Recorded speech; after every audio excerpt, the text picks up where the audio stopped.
Okay, welcome, welcome. Welcome, everybody. Today is June 24th, 2026. It is now 4:03 p.m. This is a meeting of the Heber Light and Power Board. The board members that are in attendance are Kendall Crittenden, Doug Clements, myself, Heidi Franco, and Aaron Sheetwood online. We hope to have others join us after they are able to arrange their meetings. So we have the four as the quorum right now. Everyone, today's quite a momentous day. I wanted to thank administration in Heber Light and Power, as well as all of the staff, for all of the incredibly hard work you've done to get this new building up and running. This has been another job for most of you, especially for Jason Norland. And so I do want to acknowledge and thank all of the hard work that you've done, and then the moving that you've done to come into the new building. That was huge. Oh, good.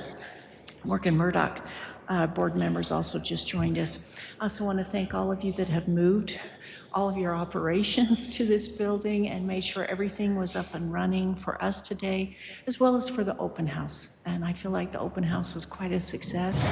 It was well attended. It was a beautiful day. I've got flag pictures of the flag flying out front on the open house day, and I'm happy to share those, but it was, you know, really well received. And this is a beautiful campus now for Heber Light and Power.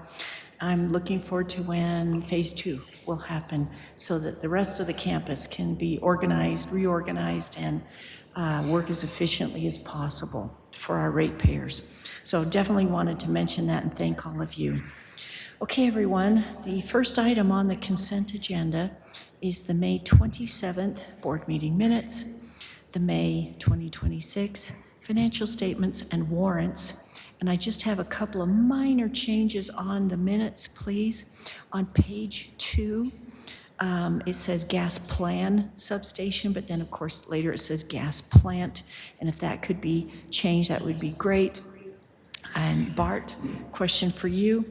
I don't know why the red marks are on the capital budget, but if you wanted to explain any of those red marks on the financial statements for the capital budget, that would be great.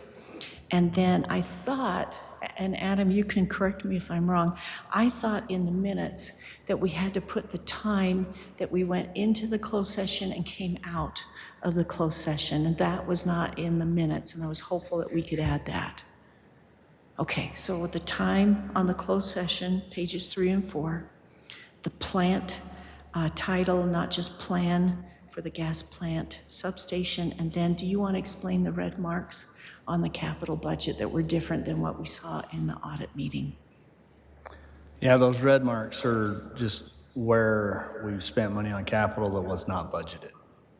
So could we look at that again, please? That's way down, please, on whoever's controlling this, to the capital budget. So that would be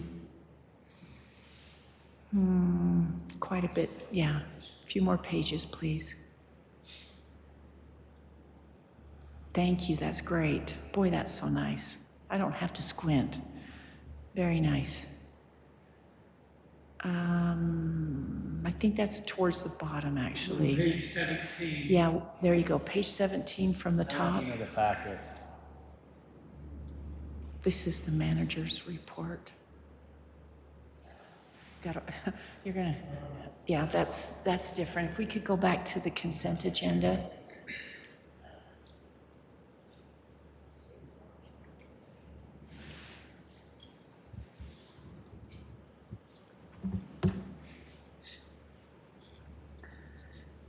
Could we try that, please, on the consent agenda?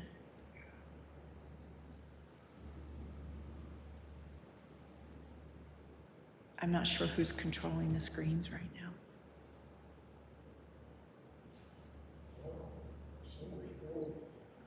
Is it frozen? It's frozen?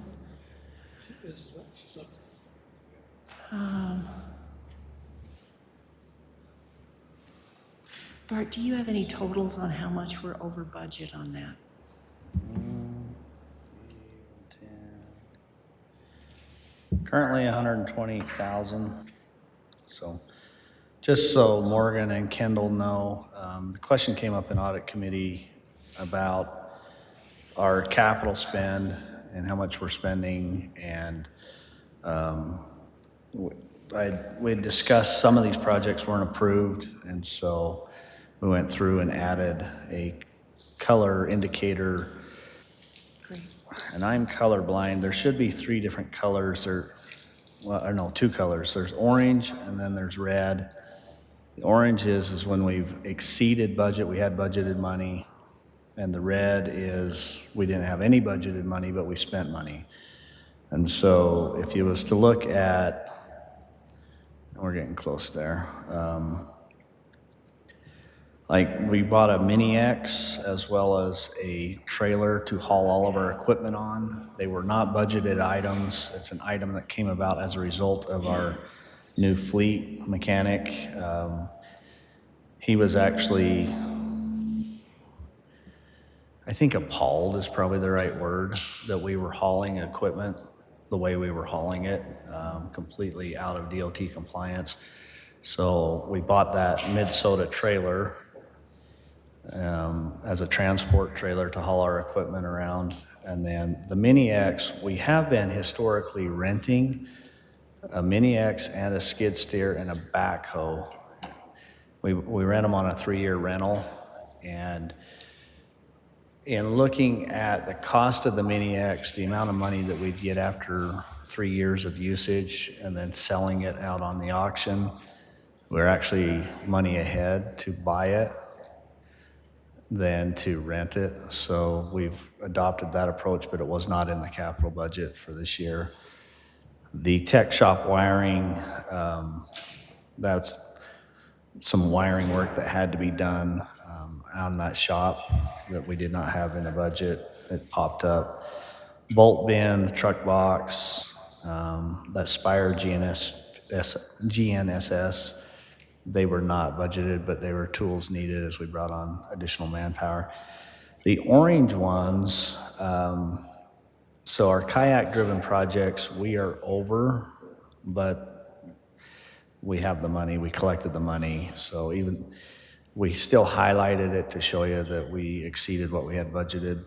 And that 3 million is for the entire year. So through the end of May, we're at 3.8 million on those. So we're definitely gonna blow that one way out of the water.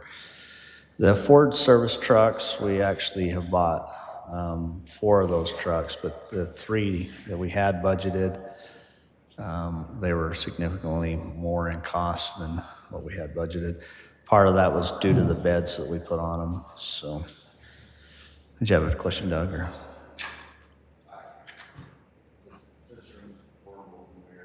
The echo. Is it better if I talk loud? Yeah. Okay, let's do that. It's probably where you're positioned, because I can hear him You okay. Talk right into the mic, you will capture correctly. You have to be like right at it. You also should be able to hear your Phone on your little pad there. So, but a lot of those, the overruns are, I mean, the servers, they're overrun, but we ended up having to buy backup for our SCADA system as a result of moving into this building. That was unbudgeted. So that's what those colors were meant to do. They're meant to really show you what was either overrun budget-wise or was not budgeted at all. No, and I mean, I heard enough, sorry, but my concern is that that we just go spend the money. Yeah. Like, in my business, if we don't have the money, we either have to rent it, RPO it, or I gotta go get approval to spend it, because I report to a board just like this, and I mean, I think we need to have a limit on, you know, I get it, the 1,000s, the 4,000s, you know, the overrun type stuff, I can probably live with that, but when we go buy a piece of equipment or we, you know, $100,000 worth of equipment that wasn't in the budget, and we just disregard any respect for the board or for the people who approve the budget, it just doesn't sit right with me. So I understand, I get it. The servers, I'm not, unless I'm, just in the Stone Ages, like buying servers is like, why are we buying servers? We should be using Microsoft, Amazon. We should be using outside services for servers, unless we're by regulations, we have to, which I don't know. Yeah, we subscribe to quite a bit of cloud storage, but our SCADA system cannot be on the cloud. It has to be behind our firewall, and we're the only ones that see it. Is that because it's old? No, Gotcha. Okay. that's the brains of this system. So we put it out on the cloud, and a hacker gets a hold of it, they shut down our entire valley. Oh, I get And it. then they also run the risk, because we are attached to the national grid, of shutting down the national grid. So SCADA we cannot mess around with. So the majority of our server is that. You still have to have a web server in order to access the internet. And so a lot of our server, we're not hosting storage on our server space outside of our SCADA system.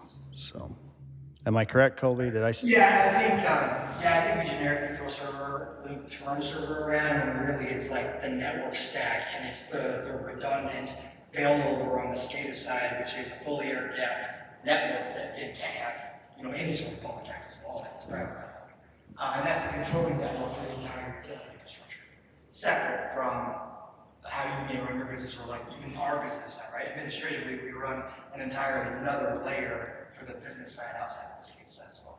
So I think we kind of throw around server as a loose term, but it's a lot of different components across two networks and full system, not just a server, if that makes sense. No, I understand that. I mean, I probably understand it a little better than most because of Quanta. I mean, Quanta's involved with multiple utilities across the U.S., so I get the sensitivity of it. I just don't understand. Yeah, and a lot of it has been accelerated and brought on by this building. So the 150 that was it becomes a budgeted. budget overrun of this building. I mean, at the end of the day, when you take a look at the document that I looked at, yeah, it's probably pretty heavy, but it's still an overrun of this building, and this building is overran a lot. Yeah, So that's right, and I would agree with Mayor Doug. I want to know, out of these things, which are equipment, as you mentioned, versus the building overruns. I would like to know that, and if there's any other category there, and where the funds came from. Our cash is so low right now.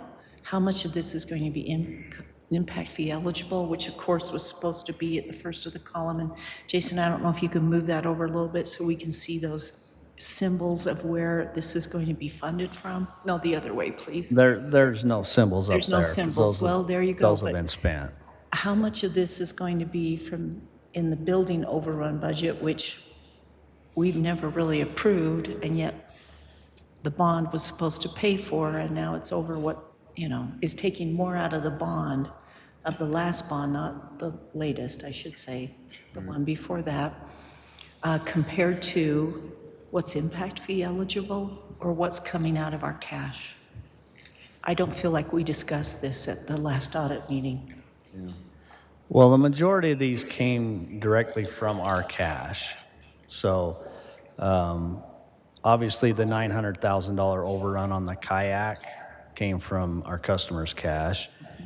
The tech shop wiring, the Mini X, the trailer, even the service trucks, all that came out of our cash. Okay, but Bart, I feel like we need a report on this, not just you explaining it to us, because now we've got to see how it's affecting our budget right now, especially since our revenues are down, because the weather's been pretty mild. We don't know if that's going to change or not. Heaven forbid we end up like France, okay?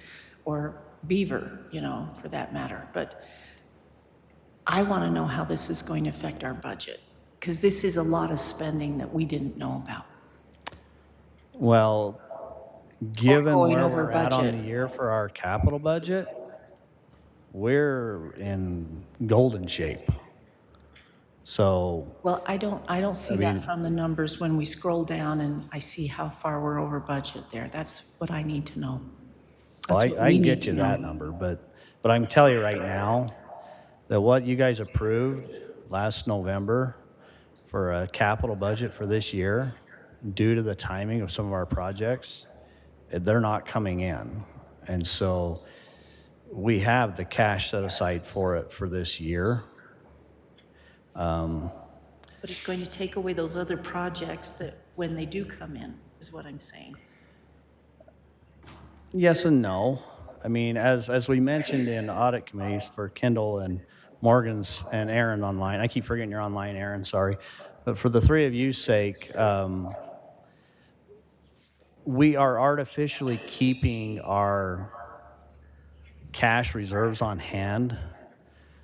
Right now, I think it was 65 days because we're using that cash for our capital needs. We're trying to not hit that bond money because we know we have bond projects coming up that need to be, that money needs to be there for those. And so it's a chicken and egg kind of situation that we are constantly fighting here because we are a quote unquote public utility. If I have too much money sitting in cash, then I have customers complaining to me that I'm raising rates, but yet I got all this $15 million sitting in cash in a bank reserve account. Or I keep it low, and then I have other customers complaining that we're fiscally irresponsible and running this utility into the ground. And so You got a board member that's going to say that too. yeah, well, and that's what I'm saying. And that's why I thought our policies were going to be enforced as far as our cash reserves, because there's nowhere we're ever going to be near 15 million at this point, unless you're also going to be counting the bond money. Well, that's kind of, that bond money is our cash reserve. Because our capital projects that we have to do, Art, you know that we disagree on this, okay? Yes. And I understand that. I'm just saying, cash to me is where I don't owe interest on it. I get interest from it, okay? Now, you could say, well, you're getting interest on your bonds right now, okay? And then I worry about arbitrage in a few years, okay? It's just, to me, everything had its cost in its place. And so when I see this along with Mayor Doug, I want to know why those things happened without us knowing. And why we didn't discuss it in the audit committee. And now it's already too late, so to speak, because the purchases have already been made. And I want to know how that's going to tie into our budget right now. Capital budget, the bond money, our cash reserves. If you recall, 4.5 years ago when I came into this spot and our cash was so bad that that's what drove me to approve rate increases. I feel like I'm back in deja vu again, but yet we've approved so many rate increases and it's not making a difference now. That's not good where I'm coming from. okay, so what you asked there, though, just so you're aware, our purchasing policy does not have us coming to this board until we hit 250,000. So if you want to change that, then go right ahead and change that. You have that right as a board. But we are operating under the goals and objectives as set forth by the board and allowing us to use the strategy and the tactics in order to deliver on that. So our purchasing policy, anything over 250 we bring to the board. That's why last month you had to review the engineering on the gas plant, and this month it's on that second transformer. Okay. But these Could you have two told us items this- here Could you are have told us this 100,000. then at the audit meeting? Could you have told us and shown us? I did tell you at the audit committee. Okay, I'm when sorry, it was but done. like I say, those red So- marks weren't there, and that's why I'm like, okay, now we've got to hear some totals. I'd like to see some report on that. Well, and that's what we're trying to do now. I mean, the issue is are you going to manage in the weeds for us as the board? Or are you going to give us the policies Okay. and let us manage according to the Bart, policy? I'm not going to argue with you I know. anymore on this. I'm just going to say, when our cash reserves are below policy, that's where I get concerned. And you're saying, well, I get pushback. Well, now I'm giving you pushback too. because The that's board, why the policy was there. as far as cash reserves go, the board approved the purchase of some property out north of town. That was roughly a $3 million Right. And it's not back purchase. in yet. And we haven't transferred those funds from the bond into our cash. Now, Bart and I have talked, he's gonna make that transfer, Good. and then cash will be back to the number of days cash on hand that we were prior to the purchase of that property. Okay. But, I mean, the cash is sitting there, it's available for us to use.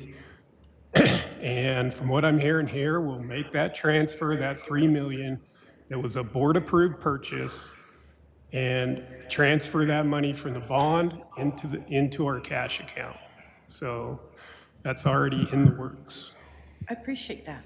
I appreciate that very much. I got you from that conversation. I remember we talked about that. Okay, you were going to.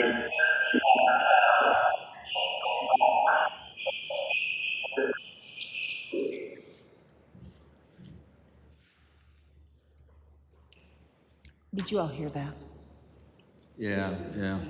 I got to come back to your comment, Bart, on too much cash. This is a business. Too much cash is never a problem. And the board members are owners. Charleston Town is an owner of this entity. And Charleston Town hasn't received a dime. You might say in goodwill we have, but we haven't received a dime. And too much cash just means we take less bond. We use less everybody else's money, we use our own. And I'm sorry, too much cash is a poor excuse. And the spending that goes on around here it's not wise. It's not. I appreciate that. There's a few customers that will love to talk to you about our too much cash because Hey, then we hear then from we them. can then So- we can you know what, we can give some rebates. We can come up with 100 different ways to get it back to the end user. But to just spend money because we have too much cash, if I said that at one of my meetings, I've been shown the door. Well, but I'd like to know where you feel like we've spent money because we have cash. Because But your argument's too much cash, and I'm like, sitting on too much cash Yeah. is the argument. that's right. Our customers don't want to see us sitting on it because we go and, like, next month, our rate consultant's going to come here and he's going to say, yeah, the 3.5% rate increase that was approved Then is invest still it. valid. Then invest it. It is invested. That's the thing. I can bring it down and put it in one of our reserve accounts that gets a 0.5% interest, or I can keep it at the state's PTIF, which gives us 5% right now. I can't put it in other investments. The state law doesn't allow me to do that. I have to keep it in the PTIF. That's fine. And that's where it's support at. that. I support that. Then if we have too much cash, why did we take a $30 million bond? For the projects that are coming. But The $30 million bond was really meant for 4 projects, okay. and they are in the pipeline. But This other stuff is what we have historically cash flowed out of our operations. too much cash is an easy explanation, and we can always give back if that's what we decide to do. But just overspending and trying to spend our money because of too much cash, that's not a. I take exception to that. We're not doing that. And that's a crappy accusation from somebody that's never even sat down with the general manager to find out what's going on at this company. You come to a couple meetings. I come to every week, or every month. I come to your meeting and I see the money you're spending. Come here and you go and spend. You go and spend money like it's going out of style. Everyone, Jason, No. Jason, You sat down with me Jason, any one time. It's not hard to see what's going on here. Jason. I understand you might have very strong feelings on this, but I would really appreciate it if we would not be attacking each other this way, okay? I felt, As an owner in this company, Do you think Warren Buffett owns Rocky Mountain Power to make no money? Zero? This is a nonprofit company. It doesn't matter. I'm just saying, it's a nonprofit company. Do you know how many nonprofit companies pay money out to owners? Hey, I'm willing to pay the money out to the owners. It's this board that needs to give me the authorization to do so. And And see, they that's have where not. I was coming from, please. I feel like that cash reserve is also part of the formula, as I recall, for distributions. Is that correct? What do you mean? Cash reserve, not just the operating income minus depreciation. I'm asking about the distribution formula. I mean, we, historically, we were supposed to come forward every quarter, which we'll be doing next month. And given the operating income, if it's a positive, then we are to pay a dividend if this board votes to pay a dividend. But it was always calculating with depreciation in it. The board adopted to change that so that it comes out, so it's because depreciation is a non-cash item. Non-cash item, Okay. yeah. And ever since we've changed that, the board has continued to vote down a dividend. I mean, That was just one time because we wanted to see how the rest of this year would go. Jason and I've been here for 12 years, and I've advocated every time to pay the dividend because it's accruing. I've got a $2 million liability right now of dividends that have not been paid to the three owners because this board continually kicks that can down the road. So if Charleston wants ownership money, it's there to be had. I mean, it's either got to be ownership money or it's got to be true-up money. I mean, I still think there's a true-up calculation that we're skipping. Well, and we talked this morning with UFS about that very issue. They're coming in July prepared to talk to that.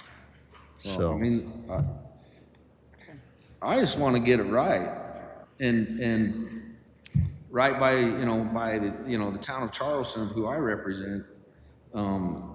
Way back when we became owners of this thing, however that ever happened, but that's the facts. That's where we are today. And I just don't think I don't disagree with everything that's going on here, but at the same time, I have concerns that how we're the highest rate utility company in Utah, and we're not, our cash isn't where it needs to be. The bonds keep coming up. We keep using bonds to pay down, whatever we paying down in sins or whatever we've agreed to. I'll own what you said, Jason. You're exactly right. I haven't come down and sat down with you one-on-one, and if that's an open door, I'll take it. I've told you that's an open door. Okay. Yeah, okay. This is why I had Jason put the, Aaron, what did you want to say? Aaron?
In a way that they can what, please, again?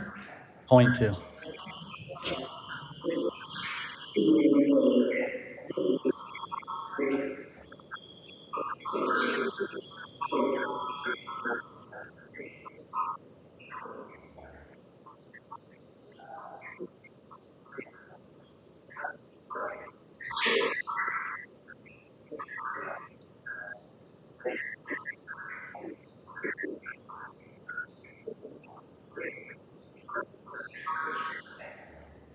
Very hard.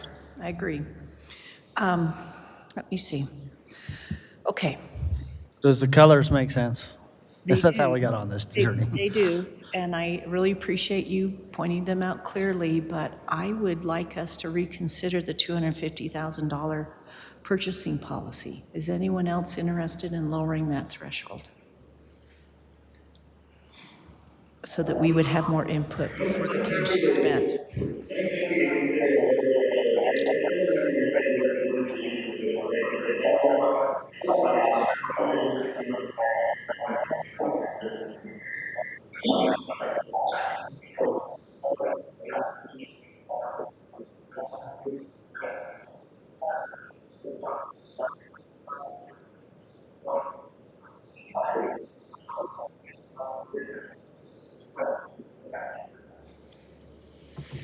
To me, it's the over budget or no budget decisions that I would like to see. Yeah, I think there's needs to be some consideration on a per item, and if Bart, you say we're on a $250,000 or whatever the, Yeah, so decisions between 10,000 and 250,000 can be made at the general manager's level. But anything above 250, we bring to the board generally as a, as a courtesy. well, not so much a courtesy as a, hey, this is a big expense, it's coming up. We want to make sure you're aware of it because, And I don't think we need to, you know, nickel and dime them and watch everything, Mayor, but I think we ought to, you know, if the budget, if, for example, the budget in this section was, you know, 3.1 million, I think we need to, you know, say it's plus or minus, I mean, 10% would be 3.3 million, whatever, but unfortunately, we're at 4.3. Yes. So, Yes. you know, when we're gonna exceed the overall budget, like the onesie twosies, it's up and down, okay, we had to spend here, we're gonna take here, we're not gonna buy this because we can push it to next year, whatever, those decisions. But when we're gonna exceed the total budget by a certain percentage, I think we should talk about it. Okay. Okay, that's interesting. Kendall and Morgan or Aaron, what do you think of that I idea? was just going to ask Bart, is 250,000 average in the industry? Or is it all over the place? well, I just look at 250,000 in a $39 million budget is pennies, right? It's pennies in 30, but the $39 million budget has, like we have some guidelines. We have a budget for a reason, and we have items for a reason. And if we're going to underspend and overspend and then balance to the 39, great. Or if we're going to keep it, like for example, you know, each one of these sections, this section,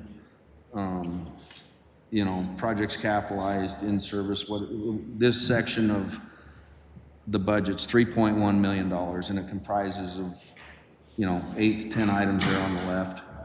If that's one section and we're gonna spend more than, I mean, 10% of 3.1 million is 300 grand. It's a lot of money. So if we're gonna and 10% of 39 million is, you know, almost 4 million. It's a lot of money. So I think I don't want to tie their hands. I want them to be able to run their business and make quick and good decisions and not hold up the process. But I think if they're gonna overrun a budget by a certain percentage, I think there just has to be an explanation. yeah. Well, the question is really timing. Go ahead, Aaron.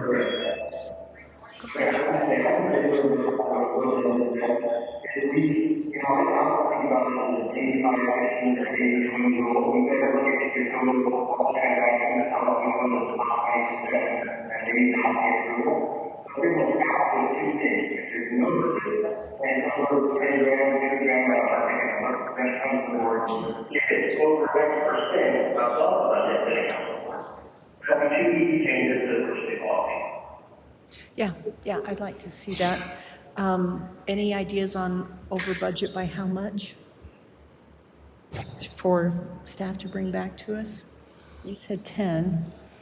I just threw out 10% just because it's still it's a meaningful amount. Yes. But it lets, you know, the management team run the deal, and it's not gonna kill anything, but I just think we ought to have some control. It's certainly higher than the what we think the inflation rate could be. Hopefully, it will never surpass that, but I do wonder with inflation if it needs to be the 10%. Of the total, not Of the total, itemized. not the item Because itself, not the line item. you know, they underspent, you know, Sherman Library by $8,000. Well, we're not gonna take that $8,000 back, but they can use it someplace else, you know?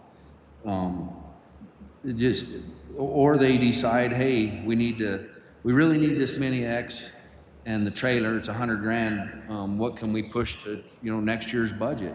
What can we keep rent? What, you know, just, and still stay within your threshold, and so you run your business. Right. So the question I have on that is, I'm taking this, you're wanting it on a proactive, not a reactive. Meaning, so this is a report with reactive, like we've already made the decision. Yeah, oh yeah. Okay. Yes. So like that mini X, a good example there, because we stripped away $36,000 of a OMAG budget item. So we're in the positive there, but we brought on a $74,000 capital CapEx item. And so there's a little bit difference there. If it's 10%, am I going on the 39 million or am I going on capital to date? That's the, Because I think on the 39 million, I think we have to segregate this building. I think you got to take it out of that and really focus on, I mean, this building is not, No, it's not what's it's a out there one-off. making power or It's definitely a providing one-off. power, right? Yep. So I think if you take that out of it and you take a look at really what your operating budget is as far to grow and maintain and do the things, that's what I would suggest. Well, most of the items, like the Mini X, that can wait a month. So we can, if it's going to go above, we'll get that estimate. We can bring that to the board. That's not a big deal. I'm not saying it's the right or the wrong decision to make. I'm just saying, Yeah. right now, I'm still learning your system, but in this section, in this capital, projects capitalized as of 5/31, the budget was 3.1 and we're at 4.3. But I want to point out that close to 900,000 of that is capital kayak projects. People have given us money to do their work. And so in order to get a true number there, we about have to pull that one out of that calculation because that will always be misleading. It always drives us the wrong So way. if you take that 865 grand out of there, we're still over We're over 300,000. 10%. Yeah. So, like I say, I can do that. It's not a big deal. I'm not worried about it. The trailer thing truly came up as a safety issue, And and I'm I'll let you beat me up any day of the week for a safety item. But a safety, No, we're not anything gonna beat you safety up on related that. is what it is. Right. I guess where I'm coming from, Mayor Doug and Bart and everyone, is that we have had to raise rates so much to keep this company going. And that is not something I want to continue to do in the future. But when these things are happening without us knowing, and we are over budget, and we have to approve another capital budget pretty quick this year, then I get really worried that we only bond based on rates. We don't bond based on impact fees, and yet, this overspending is going to lead me to be forced into a situation again where to keep everything going, you're going to have to raise rates even higher. And I'm tired of that, okay? We have raised rates so much every single year, so much higher than I had ever seen or thought of before. I don't want to be in that situation again, and this is going to make me really suspicious to say, yes, let's raise rates higher than what we thought we projected because of how the numbers are being crunched here. That's where I'm coming from. Yeah. I'll put that together. I'll break that analysis out, and then anytime that we have anything that's going to go like that, I'll bring it.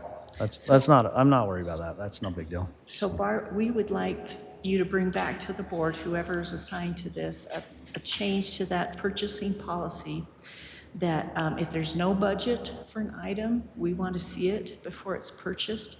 If it's over the yearly capital budget amount by 10%, then we want to see it before it's purchased. I can do that. Is everybody okay with that? Yeah, they if, they can immediately make the decision, for example, like, hey, we're not gonna buy that, we're gonna buy this. And then when they have to buy that they forgave, then we're gonna have to have it, you know, we Yeah, just have to figure it out. that's not over budget. Yeah. But if there's no budget for Yeah. it, then I think we should see it. And With the kayak stuff, does it even make sense then to put it in a capital budget? No. That's why, I mean, if you look at it, it's like, well, then why even put it there? Because we've had board members that want it there. Well, it needs to be subtracted, I think, out of your total. When I got here 12 years ago, impact fees and kayak was not budgeted. Yeah, I mean, but I mean, that shouldn't be It's part of, restricted. I mean, that shouldn't be holding your guys' feet to the fire on budget. No, and the funny thing is when we go for rating review, they throw them out. Yeah. So, It doesn't make a lot of sense that it's in this right here, but. Well, you can separate it out easily enough, right? And put it at the bottom and have it be its own little category, and that's fine. And then it won't affect our overall capital budget that, you know, we're looking at to approve every year. Do we have any way of even knowing what that's gonna be for the next 12 months? No. no. No. So, No, I mean, your neighbor gets a wild hair and decides to redevelop his 25 acres there in Charleston. All of a sudden, I've got a new kayak project. right, So- right. So it's like, It's, maybe you just run a current kayak year to date. Hey, this is what's happening. Good to know.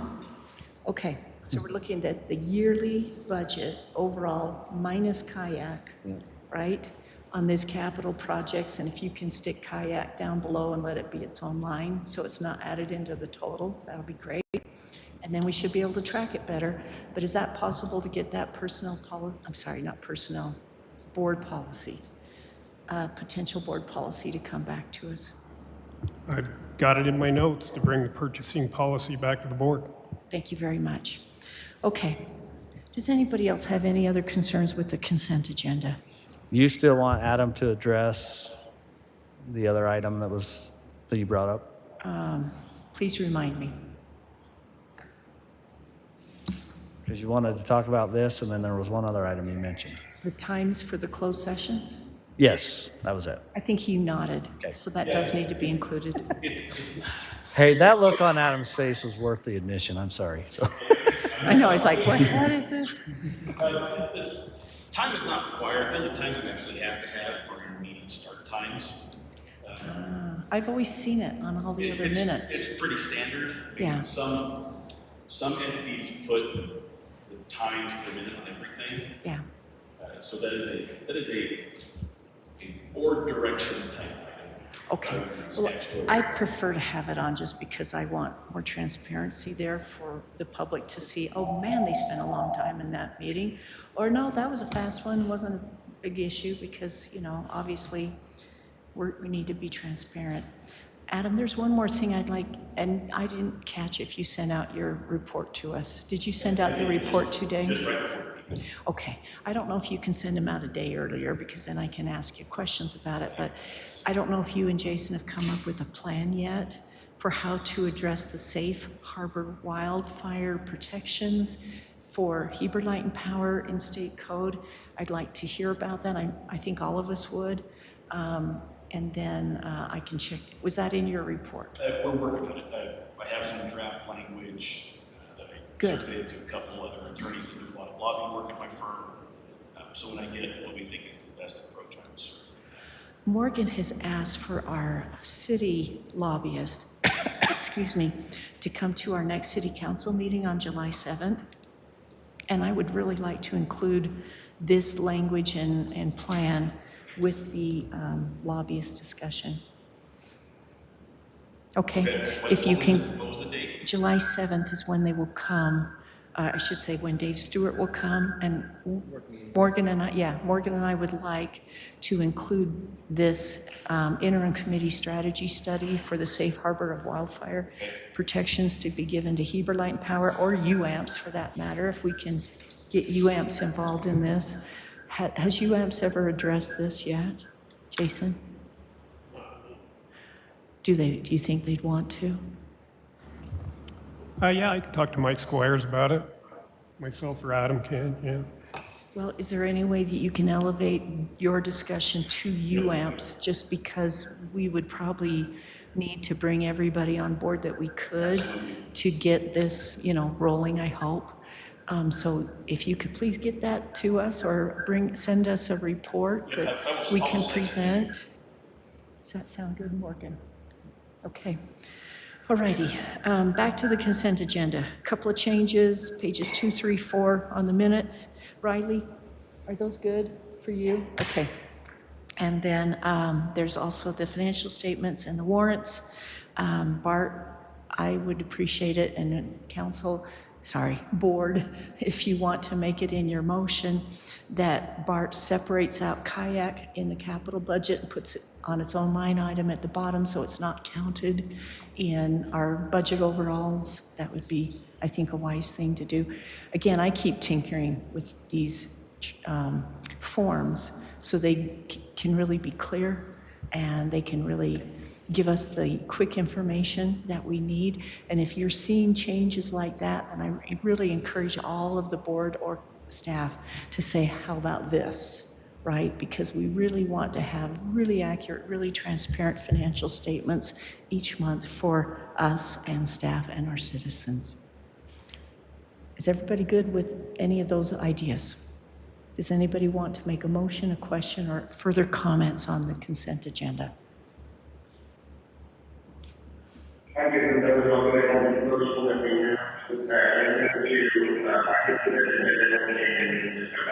Okay, thank you very much, Aaron. And everybody's clear? Everybody's clear with the changes? Bart, you're clear with the changes? Okay, Riley, you're good too? Okay, thank you. Is there a second?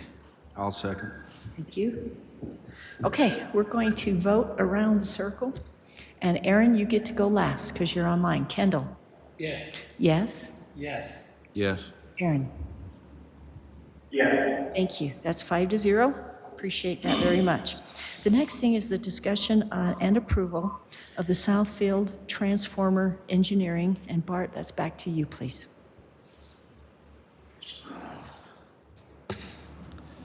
Yeah, so as I'd mentioned last month in board meeting, Burns and Mac had given us another one to review. This is for the second transformer at Southfield Substation. This is to do the engineering work for the pad, the breakers that have to go in, as well as the switch gear. You'll notice there's some equipment listed. So every one of those pieces of equipment needs a location to land. So they'll design that. And I think it was $460,000 or something like that to have them do this work. If you guys agree with it, we'll go ahead and get them going, get that transformer. Just for everybody's remembrance or knowledge, this transformer is needed in order for us to be able to take the one that's down there out of service to do maintenance on it.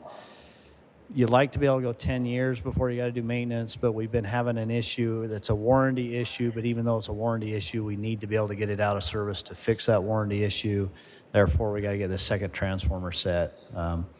It does provide reliability to our system, so it's definitely a needed item. And we were also able to, we were looking at needing to do a bunch of work at the midway switch rack in order to provide some levels of reliability.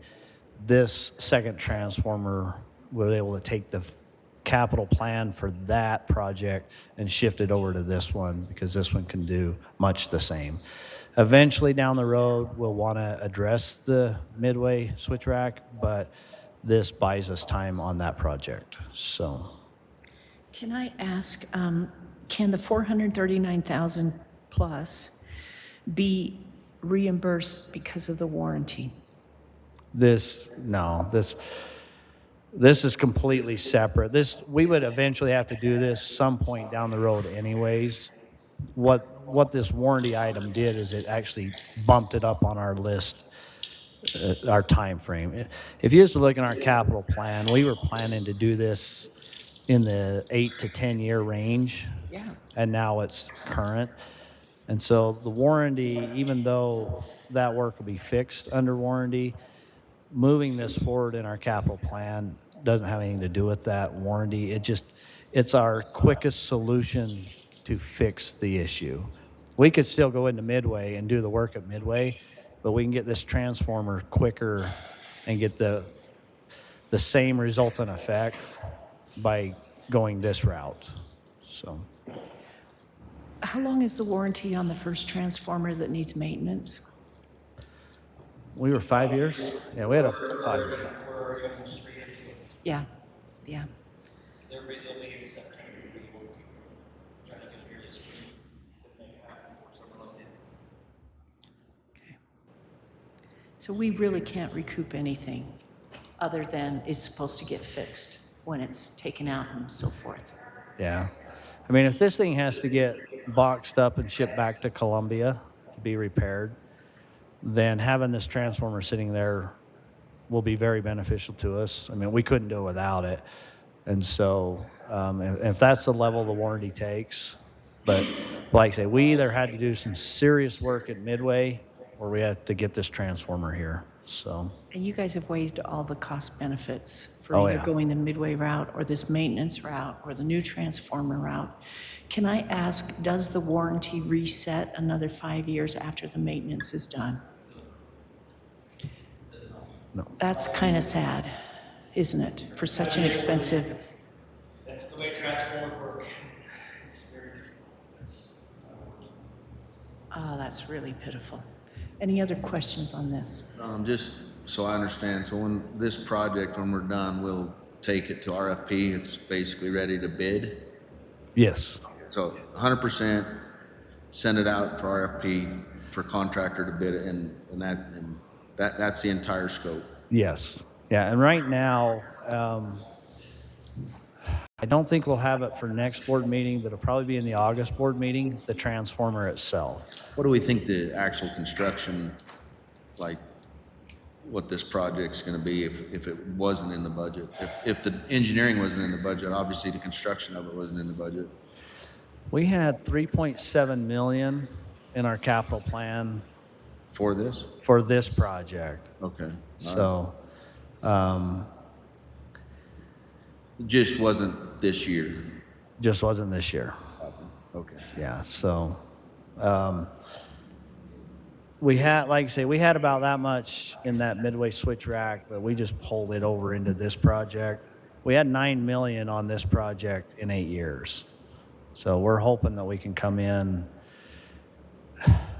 the engineering being 450 time we're done. The transformer, 1.2, you think?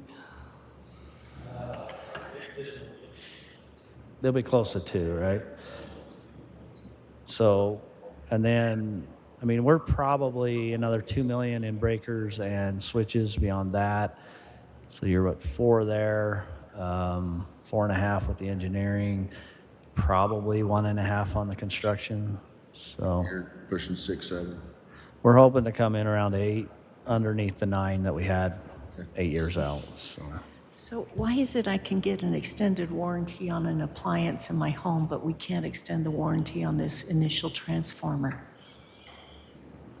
Would that be any lower cost than having to get this, once it's maintained? If your dishwasher stops working, they've probably got 16 more in a building somewhere here in the valley. But not in Columbia. But your dishwasher wasn't drawn, designed, and built specifically for For a you. location?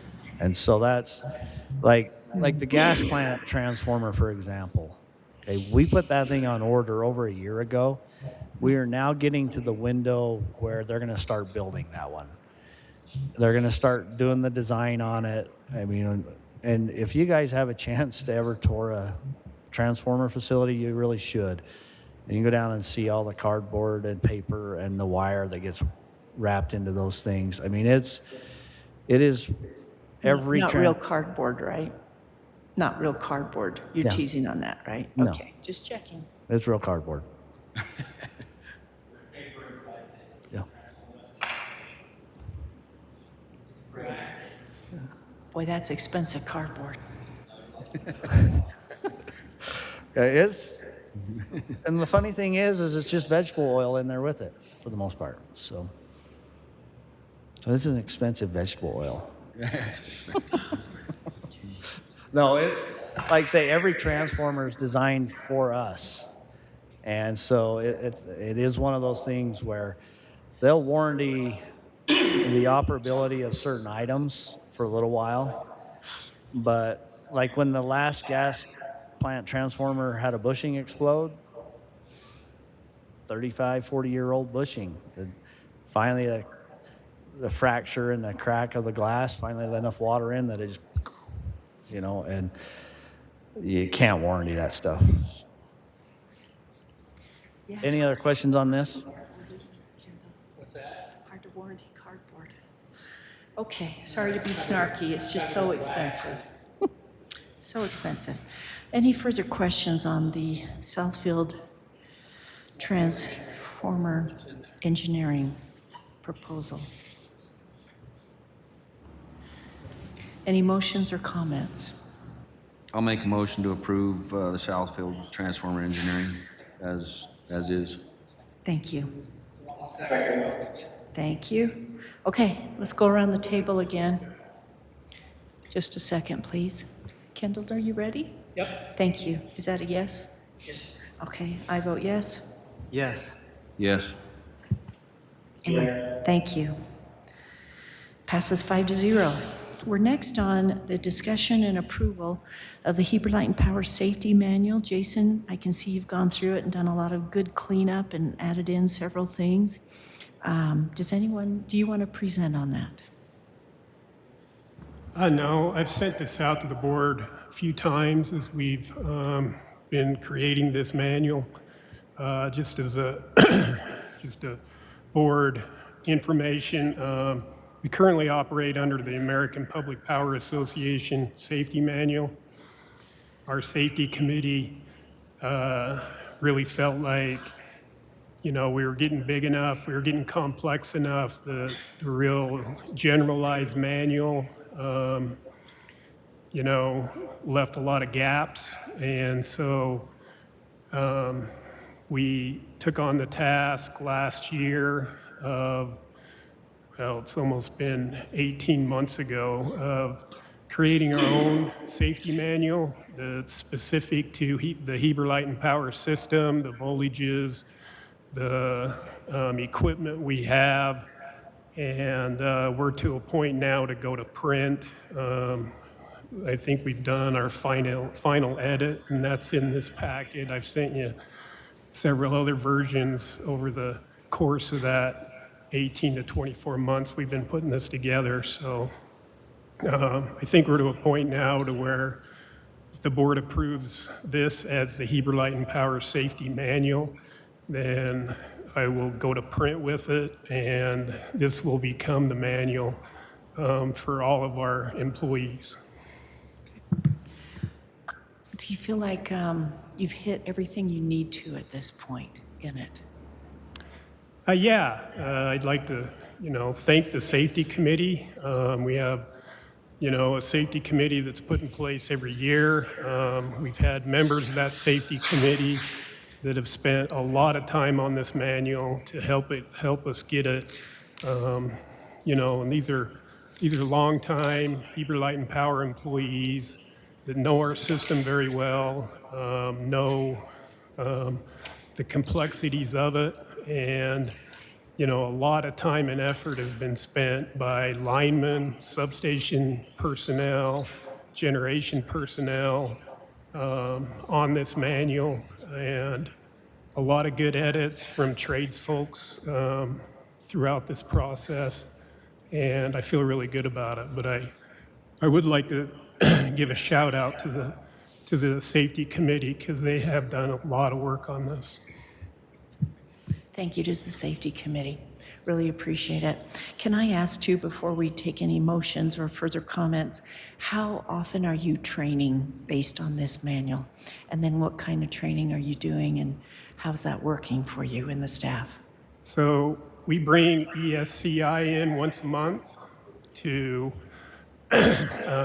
do specific mandatory training that's specific to OSHA and OSHA compliance standards. And once this manual is adopted, in those safety meetings, we will be incorporating, a topic a month on this specific safety manual in those meetings that we have monthly. Okay.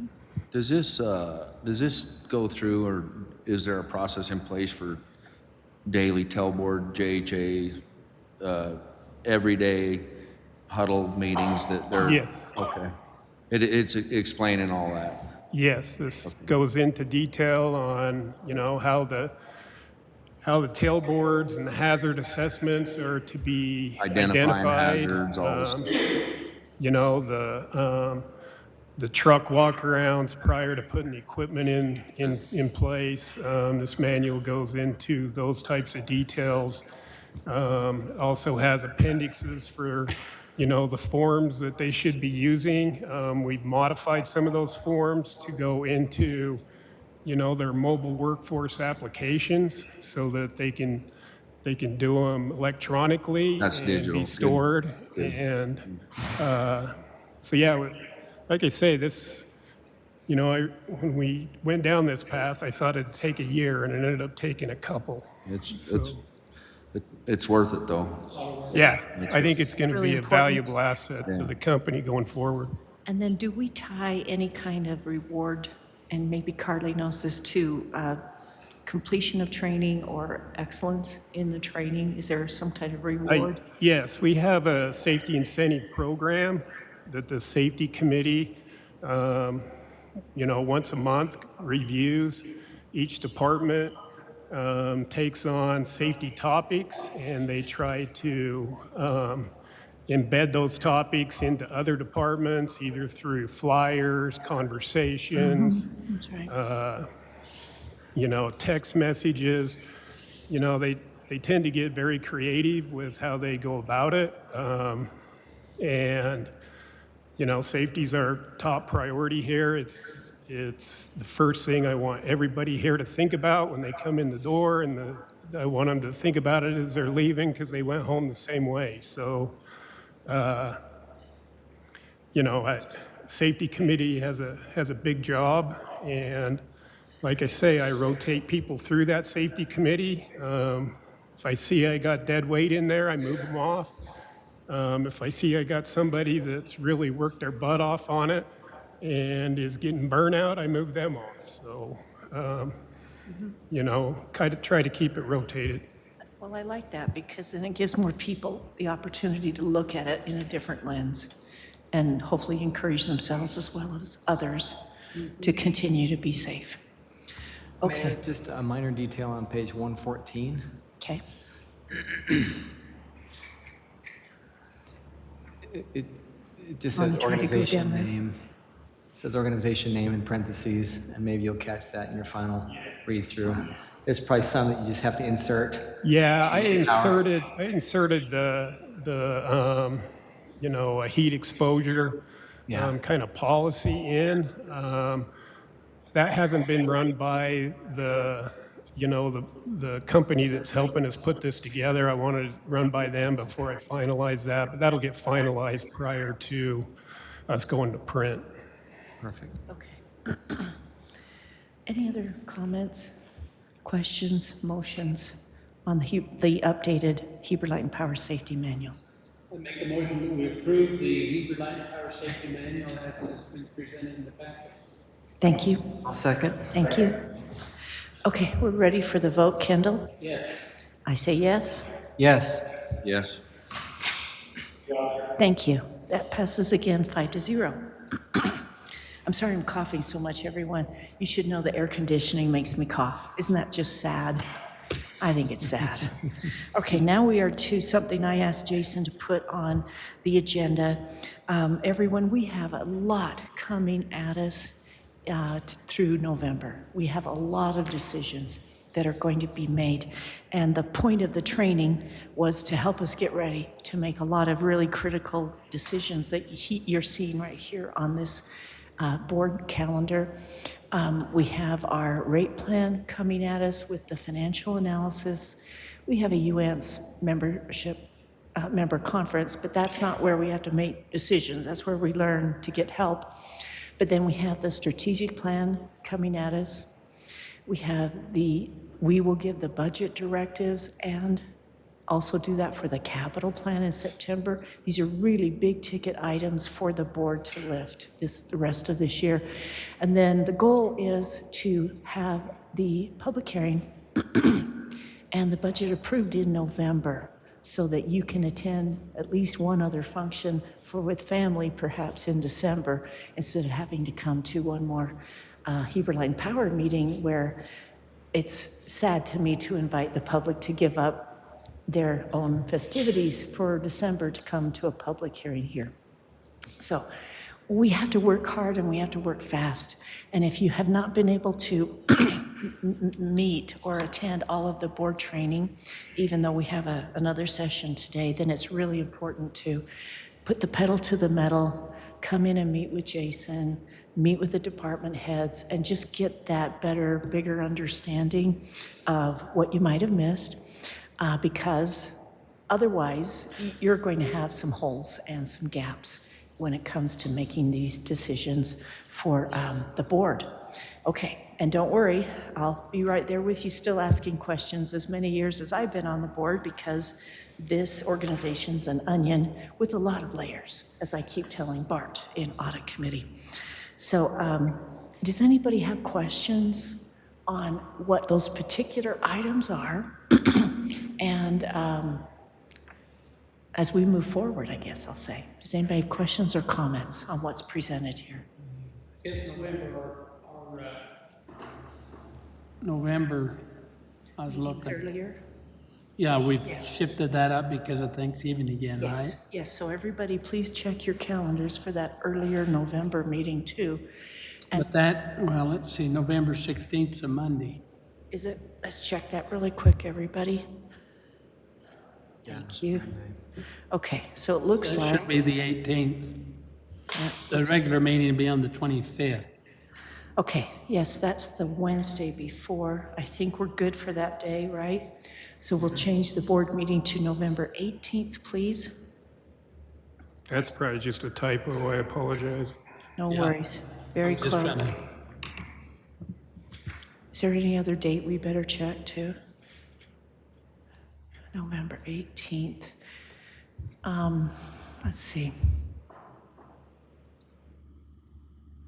When Mark Beauchamps comes in next month with the rate plan, and there was a proposed 3.5% rate increase for this year, he will be looking at the whole financial analysis for all of our rate categories at the same time. One thing that I would like staff to do, or maybe Mark Beauchamps could do, Bart and Jason, is to do a comparison of our existing rates or proposed rates that will come to us next month, a comparison to Rocky Mountain Power rates, even though they have different categories, and that can all be explained in the report. But if we could see what the differences are for the proposed rates versus Rocky Mountain Power's rates, I would really like us to see that then. So that's, that's some work. We're working right now on a Excellent. comparison of our rates against similar sized utilities of our size and Rocky Mountain Power. Jason, would you please give our newer board members an idea of what's going to be in the strategic plan, and then the budget directives, what's going to be in that, so that they can understand what's coming?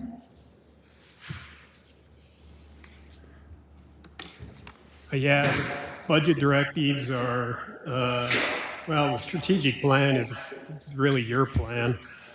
We'll send out a draft. We can update it however this board would like to see it. Just know that, that plan was based on, the pillars that we adhere to, which is, reliability, safety, human development, employee development, and, sound finances. So, that's what the plan is kind of centered around. Each one of those objectives is kind of covered in our strategic plan. And, but it's the board's plan. It's, you know, it's where we go. As, you know, as general manager, I've been setting goals based on, you know, what comes out of the strategic planning session. And then those goals filter down through all the departments. You know, they're tasked with creating goals that align with the overall, you know, company directives. And, you know, that stems straight from the strategic plan. The budget directives are, you know, kind of the rules that, you know, Bart and I use to set up the budget. And they come prior to us submitting you a draft on the budget. And the capital plan is, for those that haven't been on the board, is a plan of the capital outlay going out 10 years. And it's an important document because that's the document that directly feeds into impact fee study, and that's what the consultant takes and uses to develop our impact fees. So, Are we looking at any kind of impact fee study or presentation through the rest of this year? no, I've talked to Mark, and you know, he'll come in July with kind of the financial analysis and rate plan review.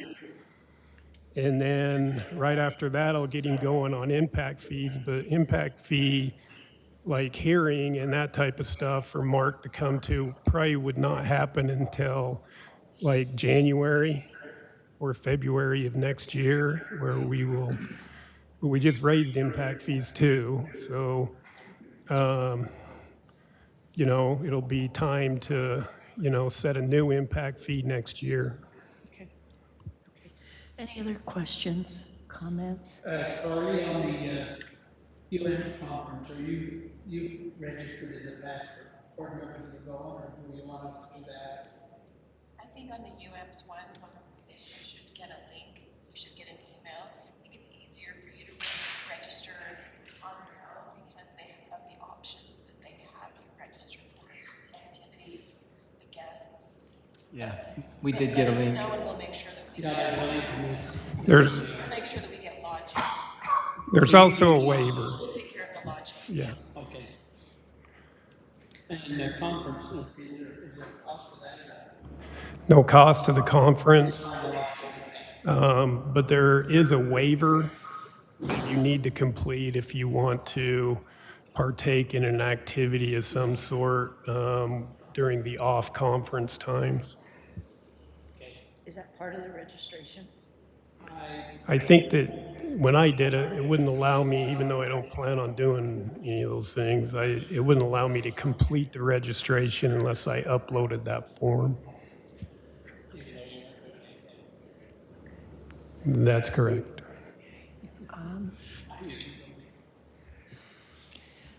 The UAMPS meeting in December, can you explain to us what that is going to be?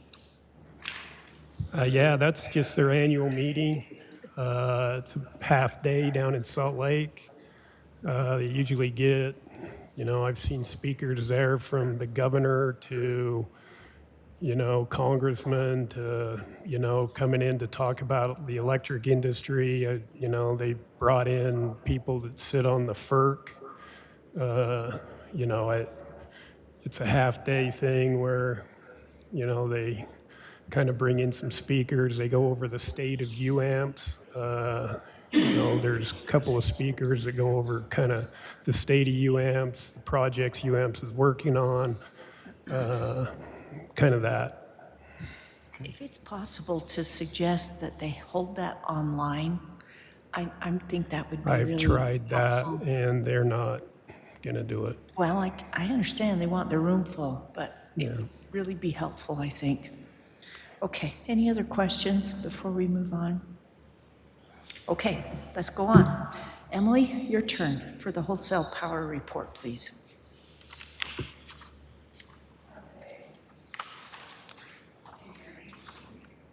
really. There, okay. Great. All right. So just real quick, I wanted to introduce Chelsea Milani. She's our energy resource analyst here today. So she does a lot of this good work that goes into this. Thank you. So to start out, power purchases, we are 10% under budget to date, so looking good there. I don't have the May bill yet. I'll have it in tomorrow, hopefully. So we'll see how that comes out with this new EDAM stuff going on. Natural gas, we're at 50% of budget, so well below budget so far. I expect that to change as we get into July. And then overall together, 17% under budget. So a good place to be starting out with EDAM. So things are looking really good. And then I just wanted to kind of put that into perspective with revenue. So, you know, usually wholesale power purchases are about 50% of revenue. So far this year, we're at 42%. So that's the cost share of revenue. So we're looking good. And then that's just looking at it another way. And then just to give you guys a quick Colorado River Energy Distributors Association update, the smallmouth bass flows still have not been decided. So they met their trigger last week to do the cool mix flows where they bypass water around the generators and we lose hydropower. They did hit that trigger last week. Typically, it takes them, you know, a few days to make that final decision. They have not made it yet. Hopeful that that's good news. There's a new person making that decision this year, and so she did decide not to do the high flow experiment that they do at the beginning of summer every year, so no bypass for that. So we're hopeful that she's going to make a good decision. We'll see. Yeah, that's to come. So anyway, that's all I have unless anyone has any questions. No. Okay. We hope you'll continue to give us good news on this, but we shall see, right? Let me see. Can I ask, why was there such a high load forecast in 2030? Oh, wait, I'm sorry, that's him. Never mind, I'm skipped ahead. Thank you, Emily. Okay, Jason, to you now, please, on the GM report.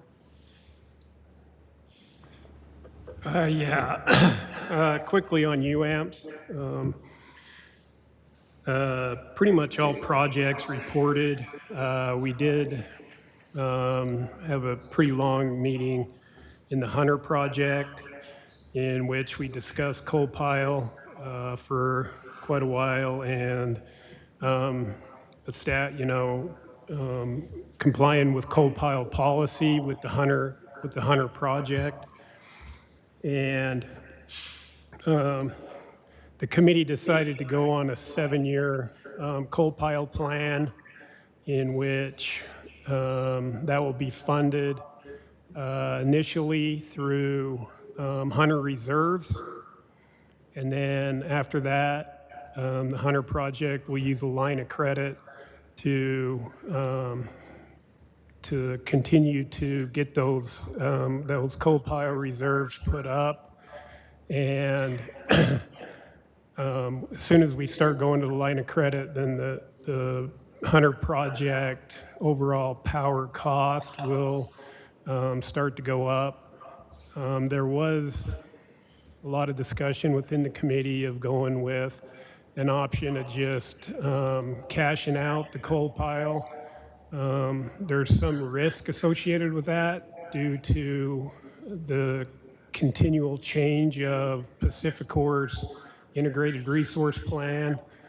You know, since I've been here, I've seen that plant have a retirement date of 2030, 2032, 2042, 2044, 2038.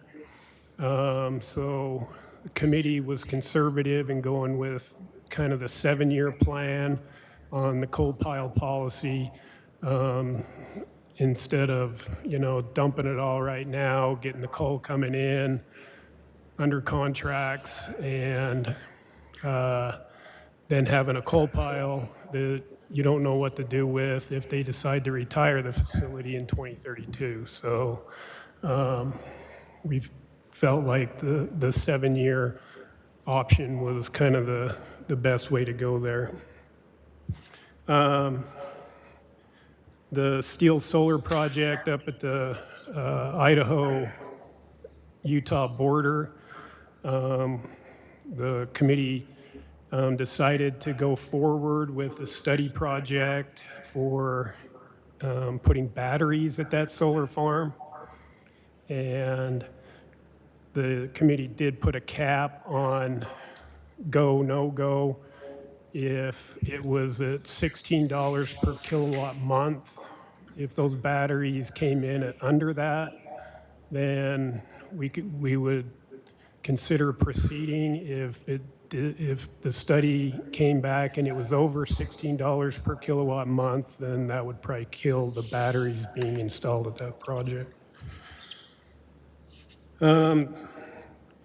The bad news to report is starting June 1, FERC approved Pacificor's transmission rate, and that is a 14% transmission rate increase. And just to remind the board how FERC works, once they approve it, it goes into effect, and then you pay lawyers to fight why it went to, that 14% increase. And if you win, then they, pay you back what percentage you won. So if after arguing in front of the FERC, that they included this and they shouldn't have, and they included this and they shouldn't have, the FERC might knock it down to an 8%. They might knock it down to a 10%, but that's a clawback. It's not, you can't argue before they put it in place. So How long does it take to do that process? about a year. On the last one where they had all the wildfires in and they raised our transmission rates 40-something%, we did get that argued back down to 20%, and we should be seeing a check for what we overpaid in transmission of about $189,000 that should be hitting us sometime this month for that argument on that 40% increase, which they included all of their wildfire damages in. But, the lawyers were able to win in front of the FERC and get some of that 40% knocked down. That's going to be my question is, what did it cost us to get it? Yeah, I mean, slippery slope. right? Yeah. So, 189,000, I'll bet we didn't get a lot. yeah, no. They're saving future costs, but now they're coming right back and saying, hey, now we need another I mean, 14. what it cost us to go get it, and then Yeah. just, No, UAMPS is constantly, it's a consortium. It's UAMPS, UMPA, and DG&T, Deseret Generation and Transmission. They all hire the same lawyers to go and fight these transmission rate increases. So, So it's a shared cost across those three groups. yeah, they have an agreement together, those public power entities, to go and fight these issues before the FERC with the transmission operator. How often does FERC lose that argument? Oh, FERC never loses the argument. That are forced to come down. They, like on the wildfire damages in that 40% increase, they were able to gain victory on the transmission systems in Oregon and Washington that were a part of those damage claims. That's where the fires were. So they were able to remove the percentage of the transmission system that was in, I think, Oregon and Washington, but it ended up being a percentage of total cost, if that makes sense. Yeah.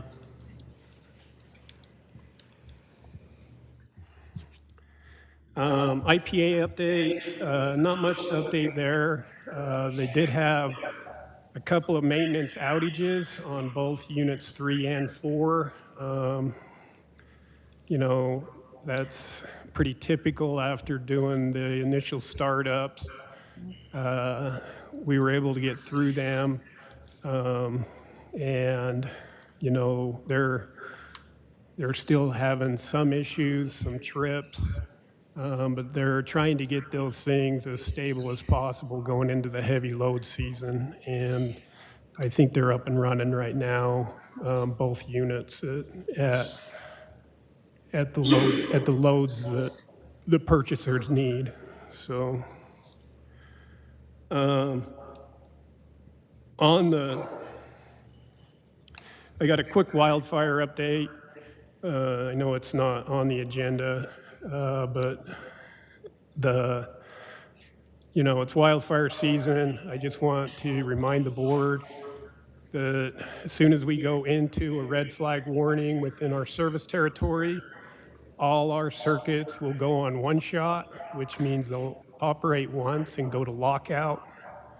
If that does happen, then the linemen are dispatched to do a full inspection of that circuit prior to re-energizing it, just to make sure that it's not us that is, going to cause anything and that we're not closing in on a fault. That will lead to longer outages through those red flag portions. And we also watch, Pacificor has hundreds of people that are nerding out on the weather every day. And if it ever gets to the condition of a public safety power shutoff, they will shut the lines down. And then that is out of our control. If they shut a transmission circuit off on a public safety power shutoff, they will keep it de-energized until they get the clearance from their meteorologists that it's safe to re-energize. I know down in Parowan last year, they were out for 2 days. So Paraguna and Parowan were out for 2 days on a public safety power shutoff. So if Rocky Mountain Power chooses to do that, that's what we're faced with. Do you know if Rocky Mountain Power is looking to do that with any of the current wildfires in our state?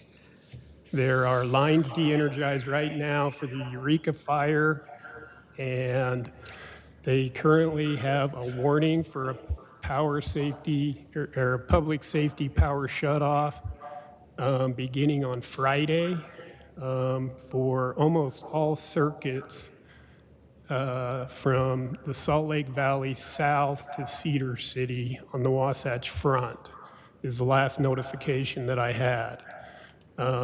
They tend to take these circuits off on the distribution level because distribution is a lot closer to the foliage, and those are usually the ones that go down first, and then transmission comes next. Currently,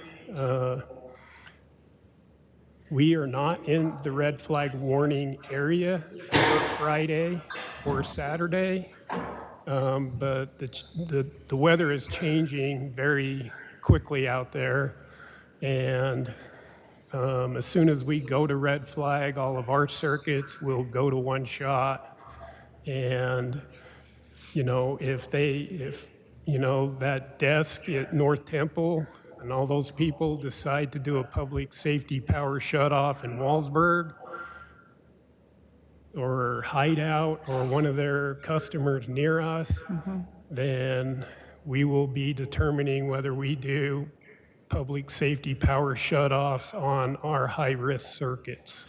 So Jason, I really feel like we need to give a heads up to our customers before we have something been like this. notifying them But I haven't through seen it. newsletters, Well, again, I'm sorry. radio. I'm looking at my bill, and I'm not reading everything else, but how else can we send out a We're going to be postcard? sending texts out, mass texts, prior to us going to one shot. Okay, I guess I'm not signed up for your text. I'm signed up for the city text, but I'm just saying, how many texts are you sending out compared to all of our customers?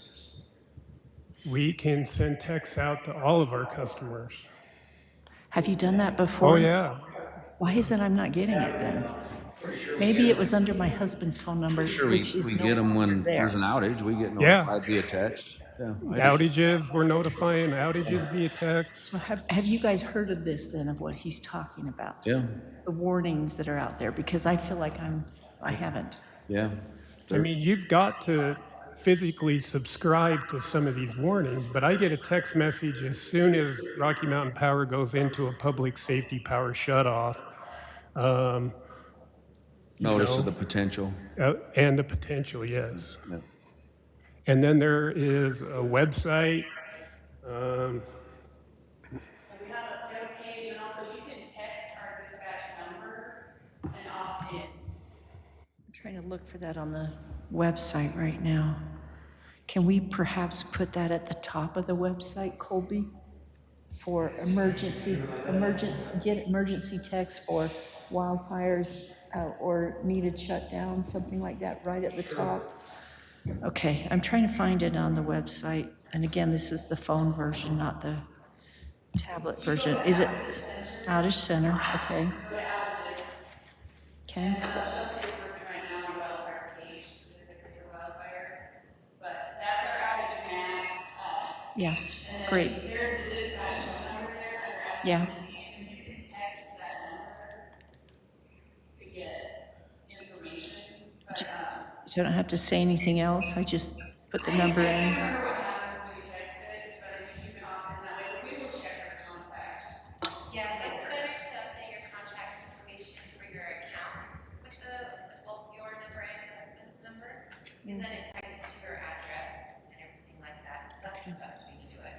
Okay. Yeah, a lot of messages are specifically for certain areas, too, like we've been sending out tree trimming messages for areas that are being trimmed for wildfire mitigation. So we've been sending information to those areas specifically as well. And then on the homepage, I believe there is a link to our last newsletter, which was about wildfires. But yeah, we will get something higher up on the page.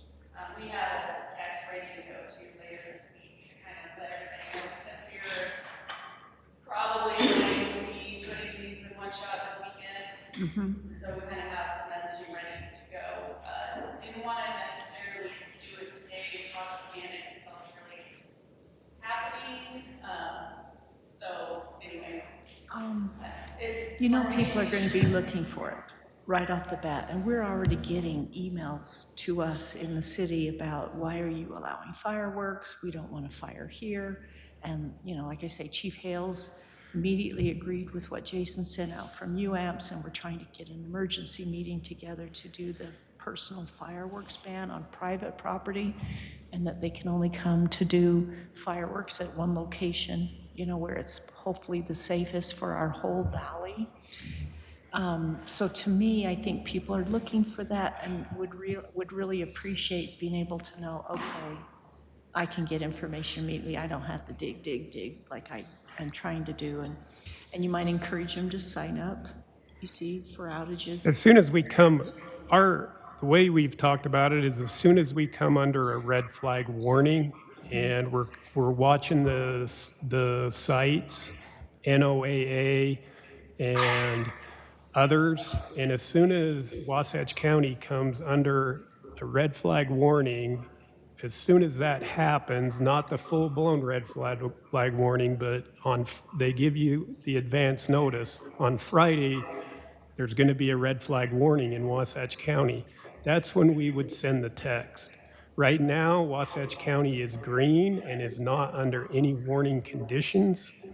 And so we're going to get immediate pushback that we're not under red flag warning. Why are you sending us this text? I understand. So This is just, how shall I say it?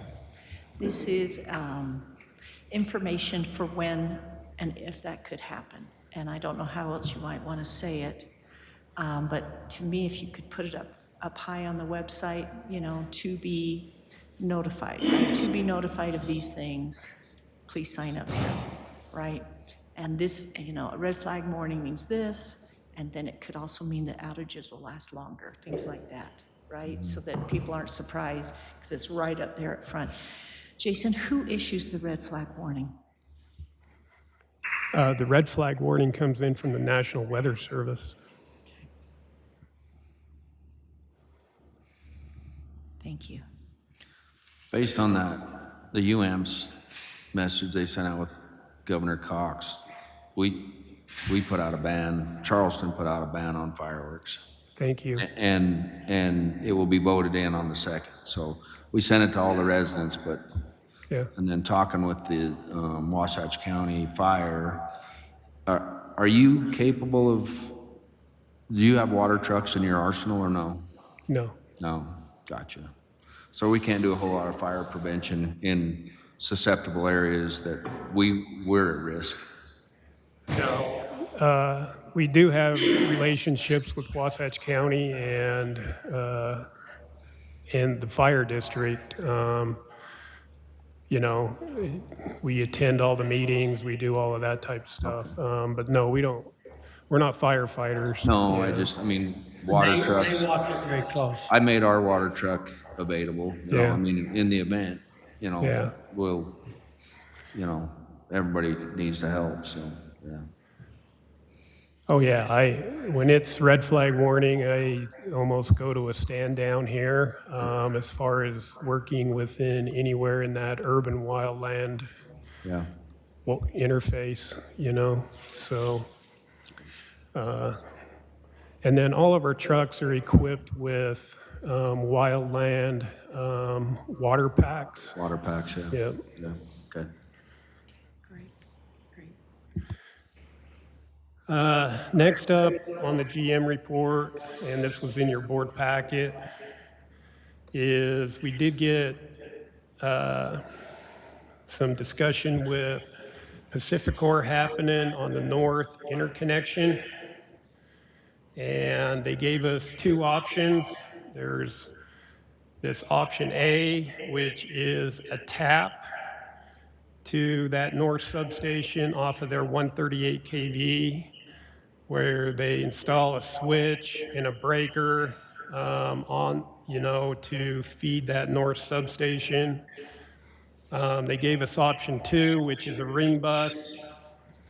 And, you know, this gives you a little bit more reliability, redundancy, but it also requires quite a bit more land, and the cost is substantially different. For that tap, that transmission line tap, and the switching station, you're looking at $4.3 million in direct assigned costs from Pacificor. And option 2, you're looking at $14.8 million for that ring bus configuration. Now, with the land we have purchased out there for this substation, which is located just up there by Highway 32, as you recall, we have our substation fitting on, you know, a portion of that property, and then here is what's left over after our portion. And all we have room for is that line tap. So we will be moving forward with the line tap position. This has been reviewed by Burns and McDonald, company engineer as well. And it looks like we can make that line tap position work without acquiring more property. And so that's the direction we're going to go with Pacificor on this. That's the single. That's single tap. Which, in talking with Jake and Burns and McDonald, if this switch, and this might change the, you know, the 4 point whatever million number, they can install a smart switch here, which basically gives us kind of the same reliability. There may be some delay in it rather than through that ring bus. But at the end of the day, land out there is so much money that that 14 million will explode to 20 million to make that bring, it's just not feasible. So, Yeah, how do you pay for that? yeah, can't. For just a little bit more reliability and options, it's just not worth it. So, and that's not for the entire system, that's just for the circuits that are feeding out of that substation. So it's not like what we did at Southfield where it's the entire system that we're feeding. It'd just be those circuits that are feeding out of that sub, which is a small percentage of the customer base when you look at it. For that type of cost, it's just not feasible. That makes a lot more sense.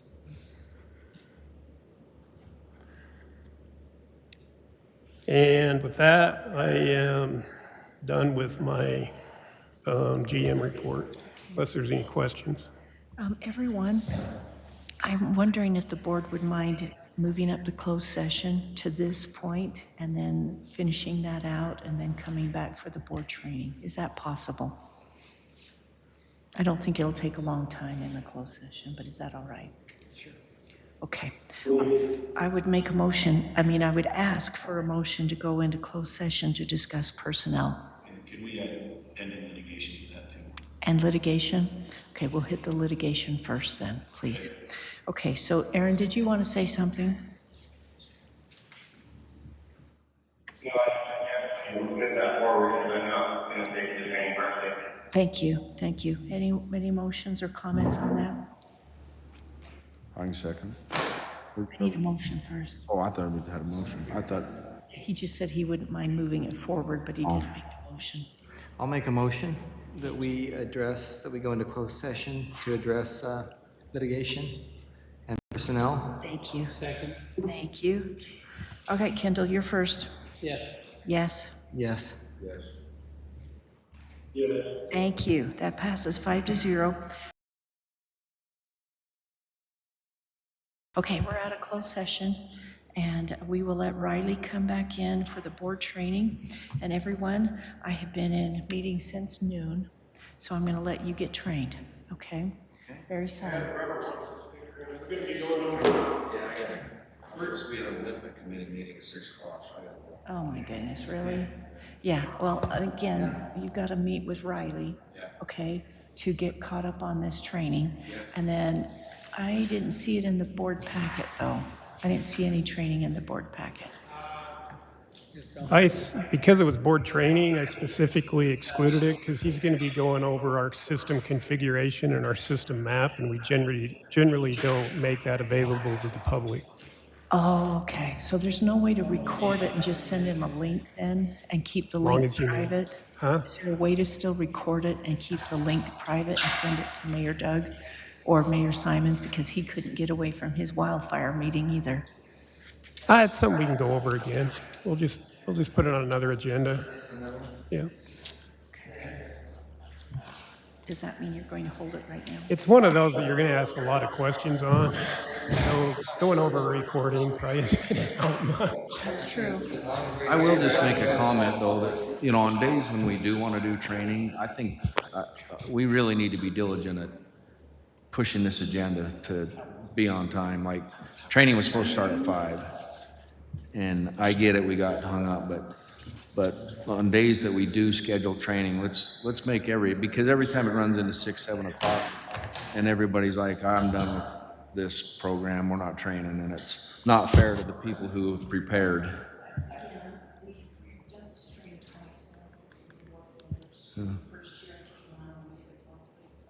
I don't mind that. I like the idea of training. I mean, I get it, but every time we go to do the training, it's 7, 8 o'clock. One Or time we you- need to do the training before the meeting. Well, that'll depend on your schedules that can come. Yeah. One other way that we've done it in the past is that it's an all-day thing. You just come all day, and you just get it one after another, after another, after another, and that's like drinking from a fire hose, But we could set up an all-day affair. What is the requirement at the board? How many hours of training? There's not a requirement per se, but it's to go in depth into each department Okay. and understand the processes, the forms, the you know, all the plans. I don't mind the all-day idea, but, Do you want to try for an all-day thing? yeah. Well, let's see. I don't want to take all day. Well, maybe what we need to do is just target Mayor Simons, Mayor Clements, Morgan here, and ask if they can set up a day to come in and So get I've stayed for all the training so far. So Yes, I was you've trained just- with Bart, I was trained with Emily. They had slide decks. We were here about an hour.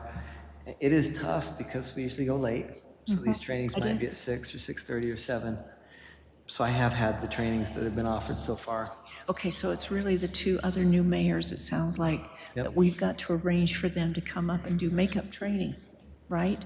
So has Morgan finished his training once he does tonight? Has Morgan I had finished? all the financial with Bart, departments? I had Emily. No, we still got the information technology, we still got human resource, we still have substations, Okay, how power does this plants, sound? generation. Well, a lot of that, we've got July and August, basically, before we do the strategic plan, so we're going to have to double up anyway, it seems.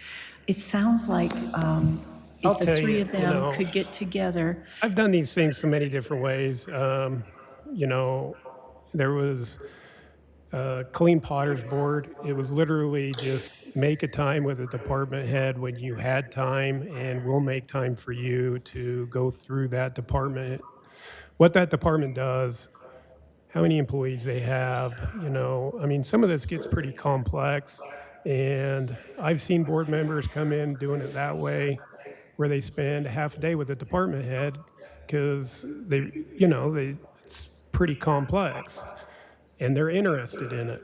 You know, if I'm on a board and I'm going to talk to Colby about IT, it's probably going to be like an hour, at most.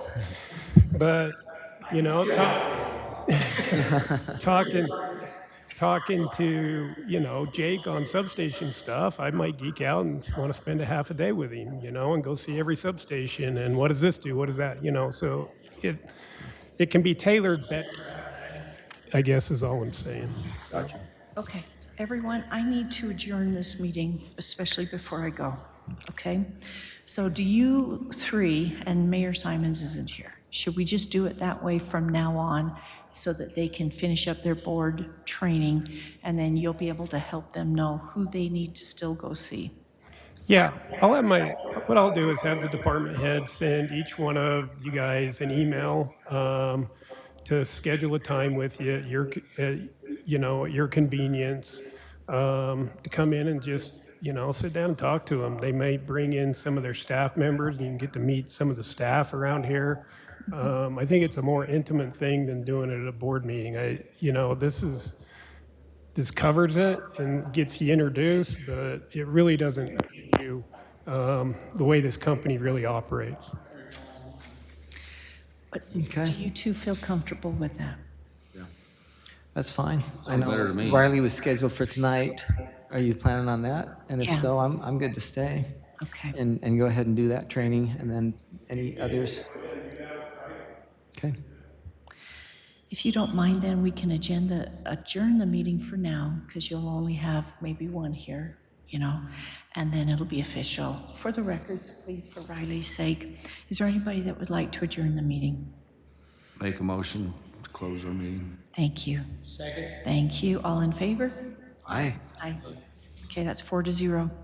And Aaron left Riley at 6:16 p.m.